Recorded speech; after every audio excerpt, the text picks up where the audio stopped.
Hey everybody, it's your girl Bondy Blue, and I want you to check out Bondy's Boutique and get some of my merch, y'all. I've added some new things like my mermaid cups and the mermaid tees, and also the Shake Them Tits mugs. All right, you asked for it and you got it. Check out Bondy's merch at Bondy's Boutique. All right, y'all. God damn it. Okay, look. Mona gave us 2 damn hours of Love and Hip Hop Atlanta. And I can't say I was disappointed or anything. I feel like I enjoyed the 2 hours of it. The problem is, how am I supposed to then reiterate 2 hours of brain numbing Love and Hip Hop? How am I supposed to do that, y'all? Well, guess what? I'm gonna try. Okay, I'ma try. I hope y'all checked out my Real Housewives of Atlanta video. I hope y'all enjoyed this one, and y'all will also check out Love and Hip Hop Miami Reunion Part 2 that I will be uploading after this one. Okay, so let me rub my glasses off because bitch made a lot of notes and I'm gonna have to read. All right, now I'm gonna try my best to try and try to bring it all together, bring it full circle from the full 2 hours that the motherfuckers gave us. All right, okay. So let's start off with Stevie. Stevie is on his way to the Soul Train Music Awards, okay? He's in a Rolls Royce, he's leaning back, he's feeling himself, okay? And he's feeling himself especially because all the shenanigans, which I feel like is code for Jocelyn, are far behind him, okay? Shenanigans are in the rearview mirror as he riding low in a Rolls Royce on his way to meet up with his wife, okay? The woman that has made him a better man. The woman he has been friends with since 1995, okay?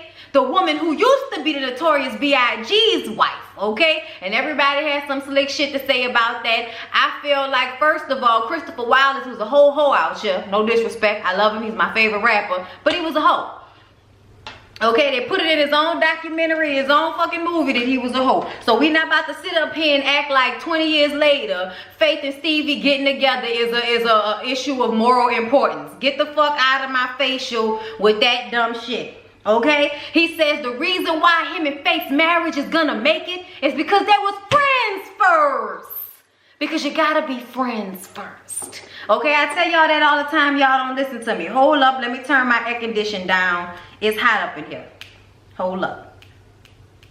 Okay, put that on where it's gonna be when we get into bed tonight. Back to the notes. All right, so let's move on to something else dealing with Stevie J. All right, so then we hear the 911 call. All right, it's Mimi on the phone. Hello. Okay, I can't even do Mimi's voice right now. I haven't heard Mimi's voice in so long, I can't even fuck with y'all on this right now. We're gonna try again for next week. But Mimi is on the phone with 911 because apparently she went outside. See, I can't never stop. The consummate professional. She went outside to put the trash away. And she's coming up on her car, and there's her man sitting in her car. And when he sees her, he shoots at her. Okay, and I was just like, wait a goddamn minute. Somebody shot at you in that nice neighborhood you stay in Atlanta, Mimi? Really, bitch? Damn, where's the police when you need them? Like, I was so taken aback, y'all. I didn't hear anything about Mimi's situation through the blogs. I didn't hear nothing about this. So this is definitely a storyline I'm glad that they were able to, you know, save for the show. Because so many times we know everything that's happened before the show even come out, and then by the time we get to it on the show, we bored with the shit. You know what I'm saying? But here we are, and Mimi was accosted, shot at in front of her house in Atlanta, okay? She is scared. Eva was upstairs. This is all too much, okay? We nervous.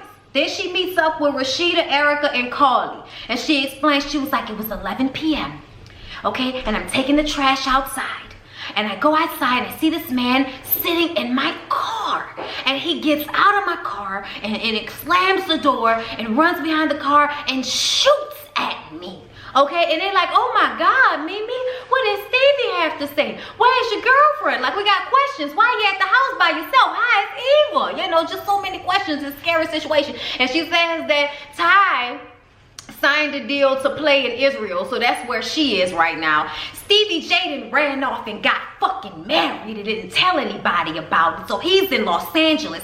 He's been supposed to come back now for a minute, but he ain't came back. Okay, now we didn't talk about that. Now I'm gonna take it back to somebody else, and then we gonna come back to this situation, because I feel like the way I did compiled my notes, y'all, I was trying to connect it, but there's so many interlocking, storylines here. So we gonna hop over to Spice right quick, right fast, and get Spice out the way, because once we get Spice out the way, I can move on to Carly, and then we can be clear, we can move back to Mimi. All right, I hope that makes sense.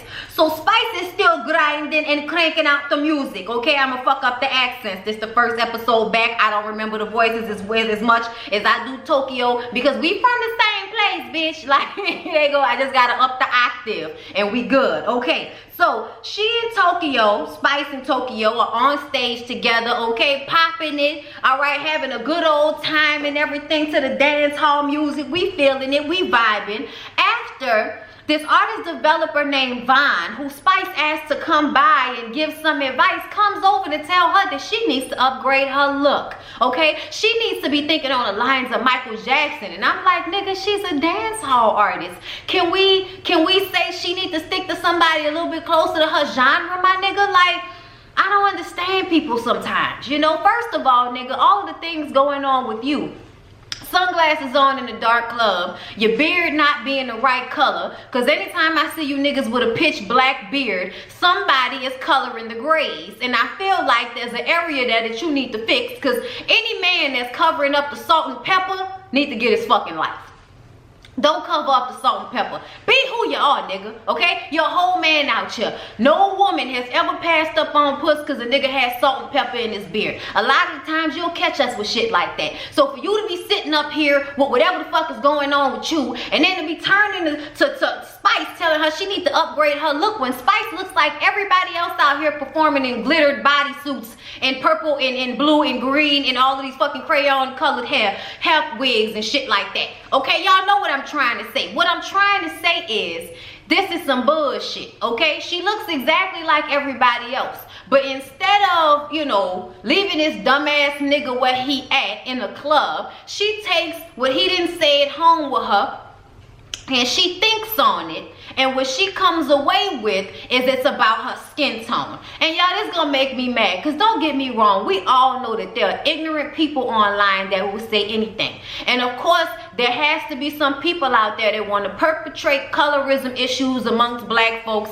and talk about how, they prefer dark-skinned people. I'm sorry, they prefer light-skinned people to dark-skinned people, and dark-skinned people aren't that pretty, and they need to lighten their skin and bleach their skin. They got people out here that do that. Now, whether Lil Kim is doing it or using her foundation to do it, either way, bitch, use at least 3 or 4 shades lighter than I used to know you to be. All right, so I understand where Spice is coming from with singing, the hip-hop, pop, whatever music in America as glamorizing lighter skinned women. But at the same time, you got your Naomi Campbell's, bitch. You got your Kelly Rowlands. And Kelly Rowland's music career may not be as popping as Beyonce's, but Kelly Rowland is not in the dust to anybody, okay? Like, she's gorgeous, she's beautiful, and she's successful in her own right. So I don't think anybody's out here shitting on Kelly. If they are, they can kiss my ass and Kelly's, okay? Moving along. They're holding Lupita Nyong'o just did the best fucking acting job I've seen in a minute in that damn Us movie. Chocolate is she wanna be. Skin is damn near iridescent how beautiful it is. And you gonna sit up here with your not even as dark as Lupita ass and tell us that you want to change your skin tone because everybody been getting down on you your whole life about your skin tone and all of this there. And yeah, that's cute, bitch, okay? Like, I understand. I'm not the darkest black girl either. But at the same time, I ain't passing no paper, no brown paper bag test either. Like, I'm not passing for shit else but black. So as far as I'm concerned, anybody that's not light-skinned for real, not almost white, can bleach their skin and feel like they're too dark or they're not light enough. So all of this bullshit about, oh, you not a dark girl so you don't understand, that's bullshit. That's bullshit to me. We all feel like at some point, oh, if I would have had the long, curly, curly, wavy hair instead of having kinky hair. Oh, if I would have had a big old ass and a 16-inch waist that most bitches don't have. Oh, they'd like me more. Oh, if I look like this if I was skinny. It's always something, bitch. It's always something that a woman could have been in order to make people like her more. But 9 times out of 10, the real artists out here, I feel like they make it because of who they are, okay? Lil Kim was a star raw. okay, before she ever started wearing her foundation too light. Okay, that happened years later. So please don't think that you gotta lighten your skin to make it. And any Jamaican person, like y'all Jamaican, y'all be in the sun, y'all supposed to be dark. Okay, when I see a light-skinned Jamaican person, I be like, really? Oh, okay. Both of your parents? Like I just be, no, like that's not expected. It is beautiful to be dark complected. I can't. I may not be, but I know what I'm looking at, God damn it now. Okay, I know what I'm looking at. Y'all, I'm sorry. I got ahead of myself, but I ain't feel like dealing with all of that shit, okay? She meet up with Carly and talk about it. She meet up with her homegirls and talk about it. She go to the doctor and talk to the doctor about it. And the doctor tell her, if you gonna try to have any major, change to your physicality, then you're gonna have a psyche valve. That's just the way the shit go. I've heard that time and time again. When people want to get so much shit done on botched, they'll tell you, we're going to need you to get a psyche valve before we consider doing anything to you to make sure that we are not contributing to your fuck shit. Point blank period. Okay? She get upset with the doctor. No, because you're not listening to me. And what do you mean, about a psyche valve? I'm not crazy. And like, bitch, you are crazy if you thinking about bleaching your skin, bitch. That is on the crazy list of things. That's crazy as hell. Okay, any black person that wants to actually bleach their skin is crazy as hell. We're not talking about bleaching to get rid of dark marks or shit like that. That's not what we're talking about, because there's always somebody in the comments that wants to speak on that as if we don't already understand that. That's of no importance in this situation. We're talking about people that are actually bleaching their skin to be a different skin tone altogether. Okay, and I think that Spice then lost her goddamn mind. Now, when this shit originally came out, we thought it was all for the video, but it seems as if she might possibly be actually thinking about doing this shit to herself. And then I guess when everybody around her told her, bitch, if you lost your ever loving mind, that's when she decided, well, maybe I need to think about it and redo it the way I'm thinking about doing it. Like, I'm glad you rethought, bitch, because this is some ignorant shit to sit on here with your chocolatey skin, okay, beautiful chocolatey skin, and gonna get up here and talk a bitch glowing in the dark out here, and you gonna get up here on this damn screen and tell us that you wanna change your skin color because you've been bullied your whole life. Girl, if you don't get the hell out of my face with that shit. So then she has a photo shoot and Carly come through. Okay, Carly come through, Carly looking at it like, what the shit am I looking at right here, right now? Now, I feel like Carly been doing so terrible with her wigs and her makeup this season, okay? Just the first episode, and the makeup done been so caked, and the wigs didn't look like they caked with the gel that's on the edges of the wig, and the shit don't look right. And I'm just like, bitch, there's a whole bunch wrong right now, but let's just go ahead and focus on what's wrong with Spice ass, because she done colored herself white with a blonde wig on. And then Rashida and Mimi come in, and they like, oh, bitch, you got me fucked up. Ooh, bitch, you got me fucked up. I'm not the one. Okay, shout out to Amanda Seales. Like, Rashida was like, she got me fucked up. I don't know what this is about, okay? And when she starts to explain about how hard it's been for her as a dark-skinned woman, and she wants to take this hit for everybody, and she wants to change her skin tone so that everybody will see, this is what she wants it, now I'm going to do it. And so they won't do this to my daughter when she gets old. They won't do this to her. They won't do this to that one. Girl, they're gonna always have something to say. It don't matter what the fuck you do. Look at Sammy Sosa. I don't know who was talking about Sammy Sosa being dark-skinned before, but obviously somebody must have said something to him, because the nigga is the color of pale pink at this point, okay? So yeah, all right, somebody must have said something to him, but I feel like we're talking about it worse since he didn't actually went and got his skin bleached. There are a whole bunch of other examples. Spice, we don't need you to be one, baby. We don't need you to take one for the team. That's not what we've asked of you. I don't know why you felt like this was necessary. Mimi is like, bitch, you done lost your mind. And she like, y'all don't understand. And Mimi is like, bitch, I ain't never been nothing but black. How do I not understand?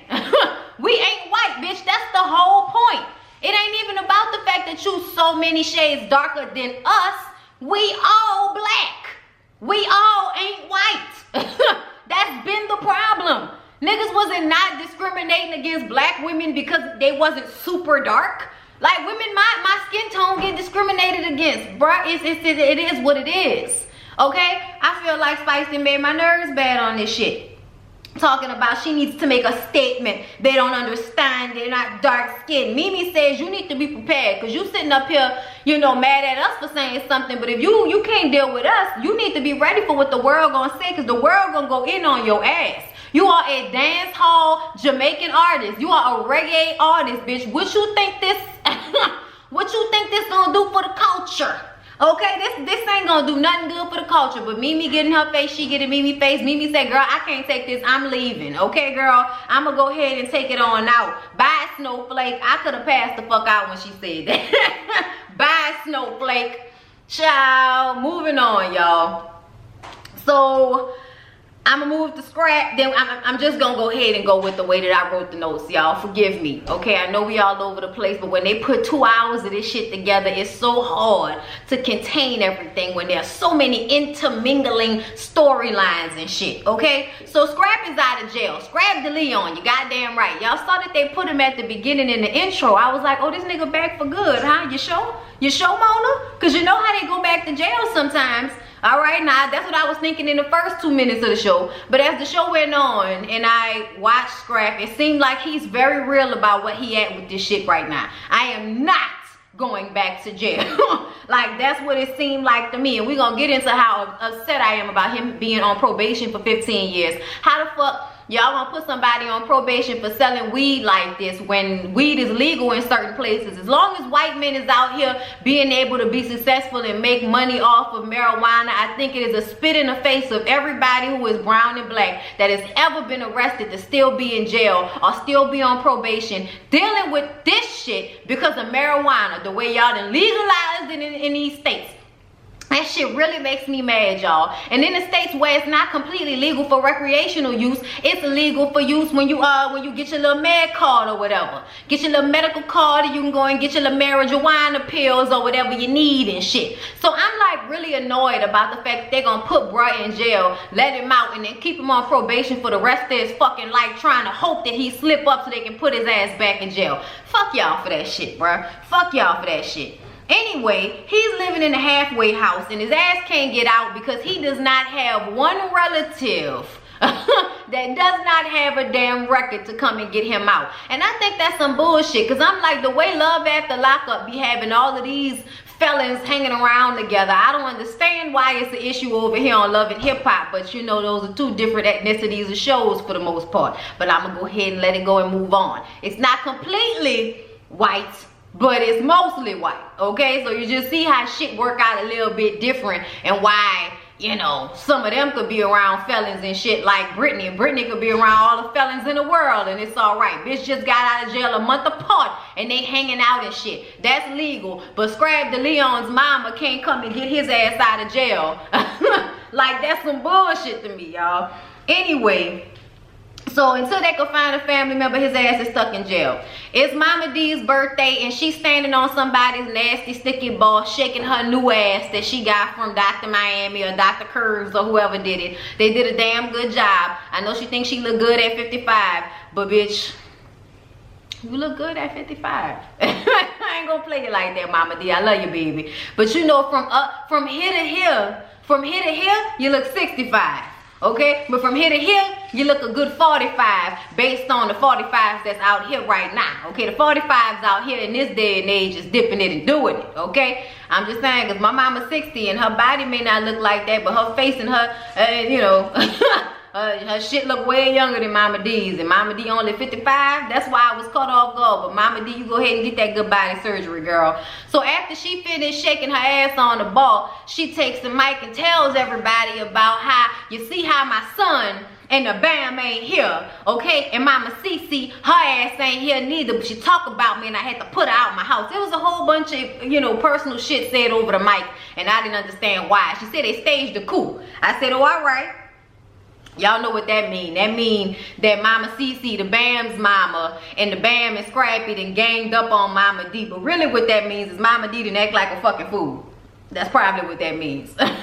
okay? And everybody been like, why you acting like a fool? And she get upset. Y'all on her side. We ain't on nobody's side. Y'all both crazy. Child, look, I saw the previews. Mama Cece look like she crazy as hell too. Her and Mama D either gonna be the best of friends or the worst of enemies, goddamn it.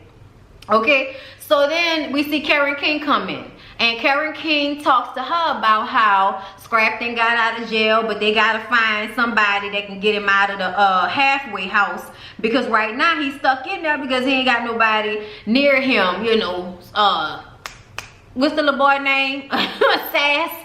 Sass got a record. He got a record. You know, she got a record. Everybody got a record around there. So Carly is over at Mimi's, and she needs help putting together the guest list for her engagement party. That's right, y'all. Somebody that finally been engaged to Carly for more than 5 minutes, long enough to plan an event to celebrate the shit, okay? Carly is engaged to a nice man named Mo, okay? After only 5 months of dating, he put a ring on it. He seems to be very interested in her, unlike the rest of the niggas that didn't put fake rings on her hand and dogged her out, but when she dogged them out, they get mad and act like they the ones that's been hurt, i.e. what's the nigga name with the muscles on the top and nothing on the bottom? Benzino. Okay, like Benzino did. Ain't nobody give her a fake ring. It was a nice big ring she had on her hand. Okay, and she's happy. And look, I'm happy for Carly. Carly has not had a real relationship this entire time she been on this damn show. We know the closest thing to a real relationship she had was with Jock. And that was only because Jock was a real friend. And they were real friends. But that's really it, okay? But besides that, yeah. Mimi and Carly talk about Scrap being out of jail and being in the halfway house and how they still talk and they friends and everything. And then Mimi asked if she hear about Tommy, because this is right around the time when Tommy got arrested for allegedly beating up her daughter at the damn middle school. And she was arrested and facing 50 years and all of that because of that shit, all right?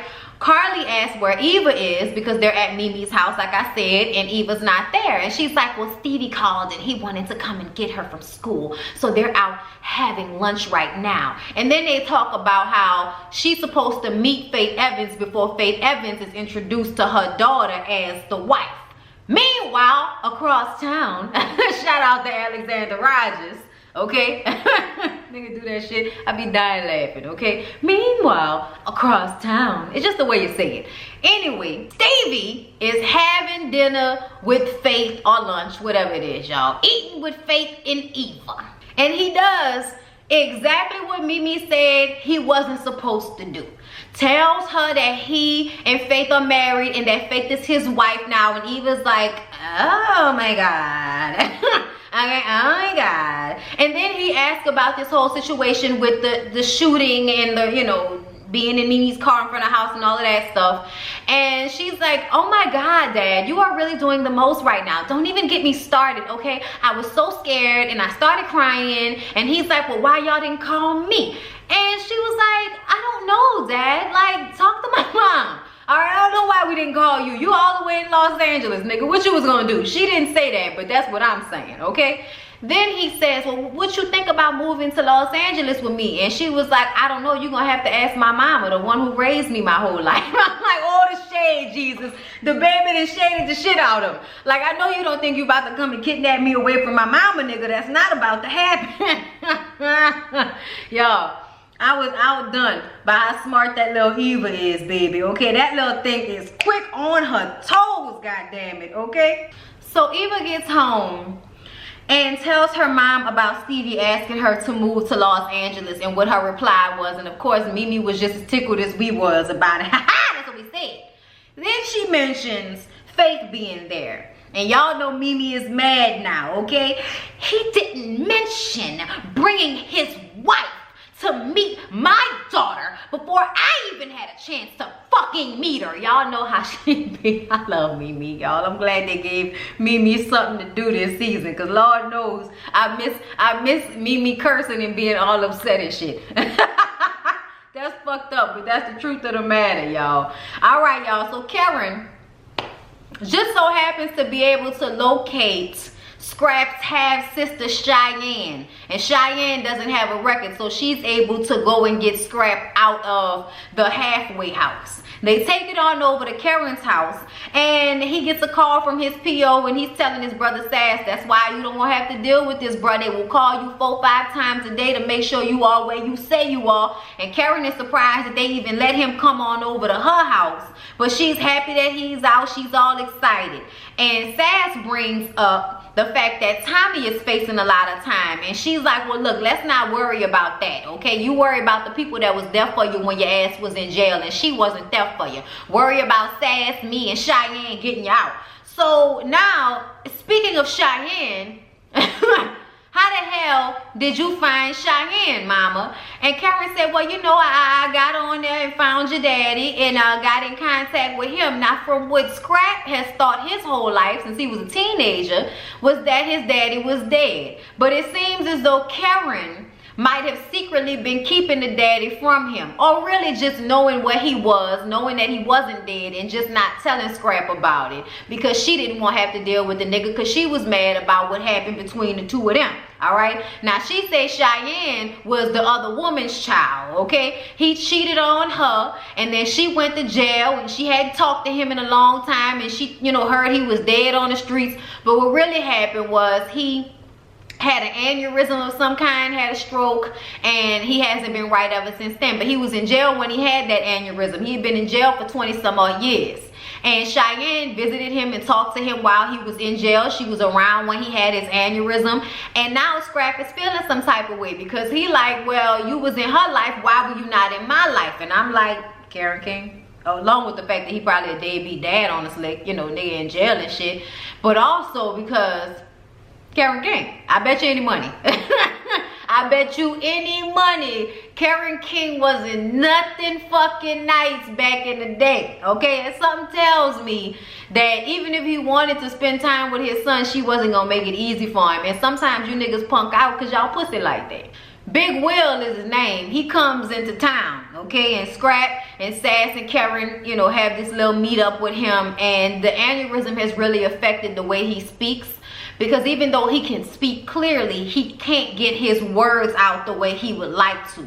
And Scrap is pissed because he's not really getting a reason why his dad never reached out, never looked for him even before he got sick. Why is it that, you know, you was reaching out to Cheyenne, but you wasn't reaching out to me? And he kind of blames Karen, talking about Karen didn't tell me. It's like, Karen didn't tell you what, nigga? You knew you had a kid. What is you talking about? Scrap goes outside because he's not getting the answers he wants, and Sass follows him out, and he like, look, bro, we Muslim, you gotta forgive him, all right? Just hear him out before it's too late.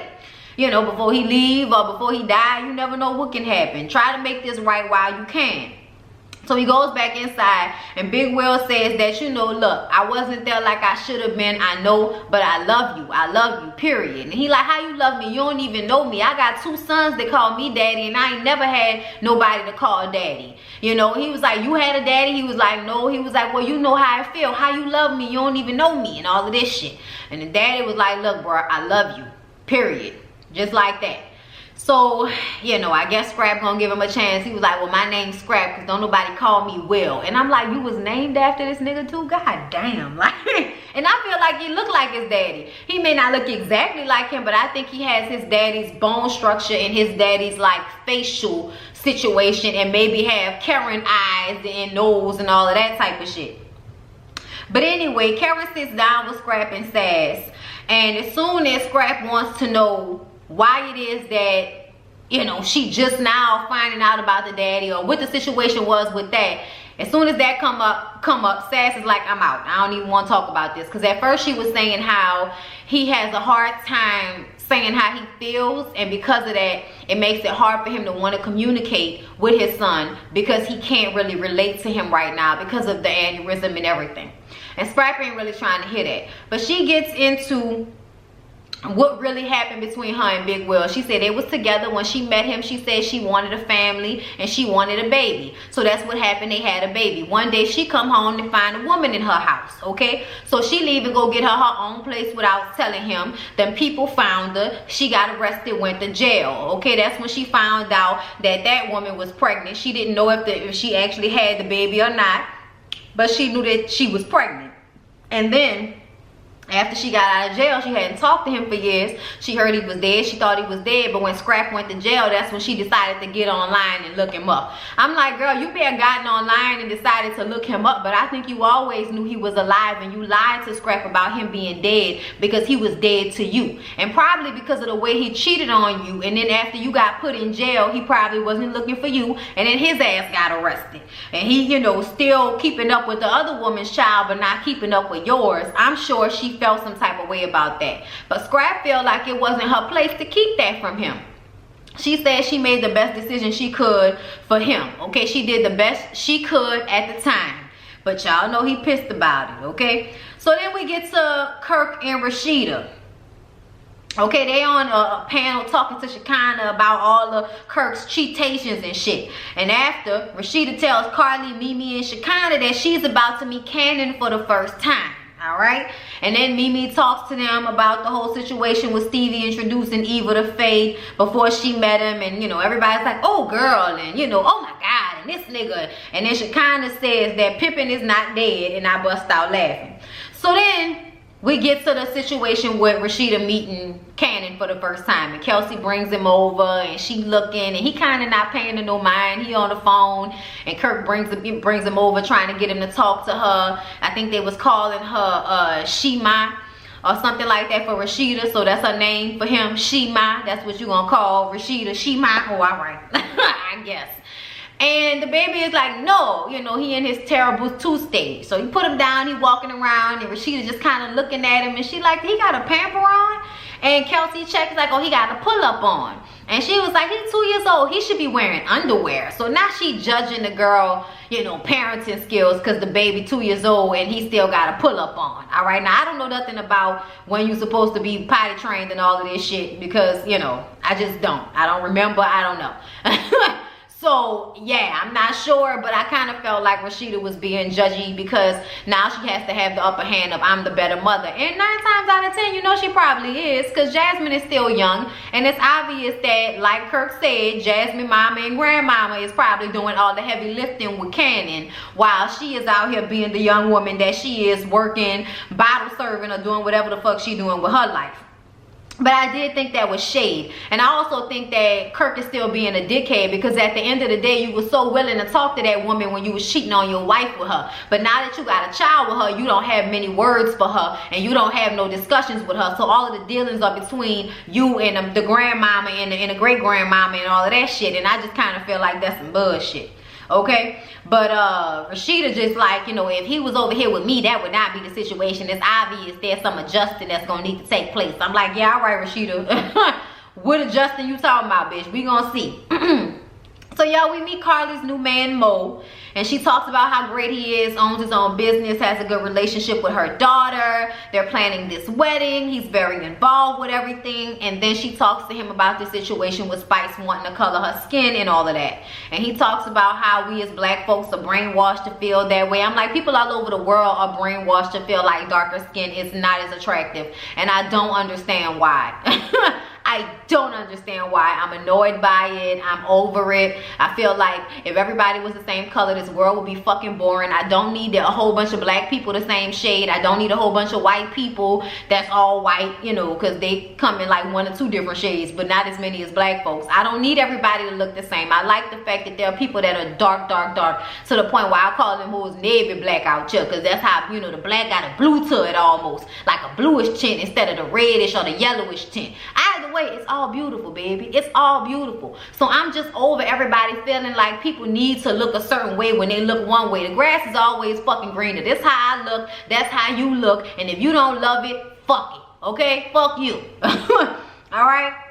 Meanwhile, Spice is talking to some of her homegirls about the whole situation, and they not here for it. They don't want her to do it. They want her to, you know, be safe and all of that because it can cause skin cancer. Like I told y'all when we first talked about everything that happened with Spice. She went to the doctor. The doctor told her she was at high risk for skin cancer if she did the shit. She don't care. All right, girl, do you. Stevie finally comes over to talk to Mimi, and he talks to Mimi like, so this shooting situation? Like you wasn't gonna tell me about this? And she like, what the fuck was you gonna do from Los Angeles, nigga? What was you gonna do? Okay, like, so this cool? And she's like, no, it's not not cool. None of this is cool. He want to know where her girlfriend is. She tells him that she's playing ball. Mimi wants to know why. Okay, did Faith meet Eva before she met Faith? Okay, and he like, you know, it's not a big deal and all of this shit. It is a big deal, nigga. It is a big deal. She was like, I want to speak to her. I want to meet her. And he like, all right, I guess I could get that together. And it's like, oh my God, nigga, whatever. You working on my nerves. Mimi kicks him out. He thinks it's all because Mimi is jealous that she didn't get the ring. Mimi don't want you no more, Stevie. Mimi stopped wanting you like 2-3 seasons ago. Right after the Nico situation, I feel like Mimi was completely done with Stevie's ass, okay? So she kicked him out of the house. Y'all introduce a new character, Pooh. Alright, Pooh is the new homegirl. She's married to some mogul named Hiram. They have an open marriage. She can do what she want to do when she want to do it, and he can do what he want to do when he want to. Mostly because he spends a lot of time out of town. She got Mimi, Erica, and Sierra over by her house for a sleepover. And Pooh tells them about how, you know, she gets snatched when he out of town. She might get a little girl here or there to come in and play with her when he's out of town. Sierra says that BK is around, because y'all know we got to talk about Sierra and what's going on with her. She on the keto diet. BK still around, but if that nigga fuck up one more time, it's over. I'm like, girl, yeah, all right, whatever. That nigga still dying his bid? Okay. So Pooh brings up Carly not inviting her to her engagement party, because apparently Pooh and Carly were very cool at one point. And Pooh kind of looks like one of them, you know, plastic women who done got a whole bunch of shit done, filler in the lips, you know, fake hair, buku makeup. Probably is pretty, but they done so much shit to their face and body that you can't really tell what it was hitting for at the beginning anymore. But anyway, they all talking about how, you know, Carly can be, and how Carly didn't invite her and they were so close. And look, you need to just go ahead and talk to Carly about that shit, bitch. Like, that's what you need to do.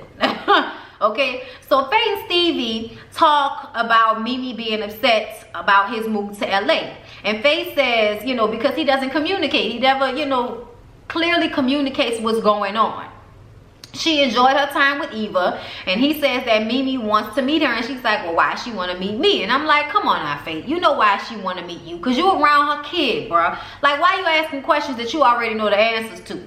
He says because you were with Eva and she didn't know. And Faith is like, okay, that's understandable. I'm sure she has some, you know, valid questions that she wants to answer. I don't mind meeting her. And Stevie is like, I don't know about that, because, you know, her voice carries. And I'm like, don't do that. Because Mimi is a very sensible woman. I feel like she only jumps bad with people either when she feels embarrassed or when it's a Mimi situation. I mean, Lord, not a Mimi, a Jocelyn situation, okay? Jocelyn would do the most, step on buttons, say outlandish, fucked up shit to her. That's why that relationship was the way it was. But I have every confidence that Mimi and Faith will talk to each other like two grown-ass women. And Faith says that she is looking forward to it, all right? So they meet up. And he's so grateful for Faith making him a better man, and going on and on and on. We know, okay? She done made you a better person because she ain't taking no bullshit. She a grown-ass woman. She ain't out here giving her puss to everybody like all your previous females were. So she's another standard of woman for you. And now she's forcing you to step up. We glad about that, okay? He's hoping that Mimi will eventually want to move to LA to be closer to him. We know that's not going to happen. Mimi comes in and she's pissed off, and she's like, I'm going to get straight to it, all right? Why is it that you didn't do what we discussed, which is for Eva to meet Faith after I had met her? And Faith said, look, I didn't know nothing about that, okay? I did not know anything about that. You call me and tell me that you're picking her up from school. And Stevie's like, well, why? I mean, is that a problem? She like, yes, that's a fucking problem. Yes, that is a problem, especially if that goes against what we done already talked about. Nigga, what's wrong with you? He act like he don't understand. He thinks that Mimi being upset is all about her jealousy because she's not the one that got the ring. And I can't say enough that that girl don't want him no more, okay? He says black moms matter, and I'm just like, oh, all right, you got jokes and shit. Faith says that, look, he gonna get it together. Mimi wants him to be more consistent, and Faith is going to push for him to do that. And then he gets all upset because he feels like Faith and Mimi are like, you know, ganging up on him. But really, they're telling him the right thing. You need to be more consistent with your child. You need to have better communication. You need to talk and say what the hell is going on. And if y'all decide on something, you need to stick to it, nigga. Don't get mad. It's what's real. It's what's real. So y'all, then Carly called Sierra to fix her wig. And I mean, she came to fix the wig, but I didn't see anything happen. And that's when Sierra tells her about what Miss Pooh was saying about Carly not inviting her to the party. And Carly says, look, okay, I was hanging around her because she was married, and I'm like, I wanted to be married, so I wanted to be around some married friends. But the more I hung around her, the more I realized that she was married, but she was acting single, and that's not the life I wanted to lead. So, you know, I had to cut her ass loose. So Sierra says, well, you know, she was in Cancun with us for my birthday, and she was talking to all kind of different men out there. And I was like, you know, oh, I wasn't really paying no mind to it, but not hearing what you gotta say, I feel like this is, you know, something going on right here. And this is when she says, Carly says, oh, and then she put it out there on the blogs that I had a threesome with her and her husband, which I did not. Okay, so she's just out here clout chasing. And I'm like, you sure you didn't do it, bitch? You sure? So Pooh goes to Carly's store to see why her friend isn't talking to her, why her friend didn't invite her to the wedding announcement party, engagement party, whatever the fuck. And Carly says, you know what, because you didn't do me the favor of giving me a call instead of getting your ass on the blogs and talking shit about me, I didn't realize that you were only in my life so that you could get on, so that you could be around the people that I was around, so that you could get on Love and Hip Hop, bitch. And Pooh was like, bitch, do you know who my husband is? And she was like, yeah, he was popping about in, you know, 1942 or something like that. I'm like, bitch, the year you was born, stop playing, Carly. You know you old. Don't do that, okay? And the girl was like, look, don't even do that, Carly, because you know that you didn't have your tongue in my ass. And I'm like, oh no, not tongue in the ass. Not tongue in the ass, y'all. I could have passed out when she said you had your tongue all in my ass, and then she turned around and shook her ass, and then I guess put the area of which the tongue was in the ass, and I was just like, oh, okay. Y'all know that's what Carly liked to do, so I'm not surprised. Carly said that never happened. She didn't have sex with her. Y'all know she about to throw the phone that looked like it may not be connected to anything. Like, you know, a whole bunch of drama. Security comes in playing football players and shit. Nigga, put your arms down. She ain't even throw the shit. Miss Pooh is just like, girl, fuck you, and you need to stop faking the phone. She said the only reason that Carly lying is because she wants to act like she's a goody two shoes for Mo. But we all know that shit ain't true. I'm like, we sure in the hell know that shit ain't true. Whatever nasty shit she did with fucking young Jock will let you know that. Okay, I don't know why Carly sitting up here trying to act like she, you know, is the good Christian woman and all of that, and she don't do none of this nasty shit. But bitch, you was doing this nasty shit, and I don't know how long ago, but something tells me it's within the past year, because you ain't really known Mo that long. 5 months, and then y'all got engaged. Girl, please. Anyway, y'all, that was Love and Hip Hop Atlanta. They came back with a bang, and I'm out of fucking breath, so I'm gonna have to take a few seconds before I get into Love and Hip Hop Miami reunion, but that was good too. I hope y'all enjoyed the review. Please don't forget to like, comment, and subscribe to my channel if you have not already. I love y'all so very, very much, and I'll see y'all in the next one.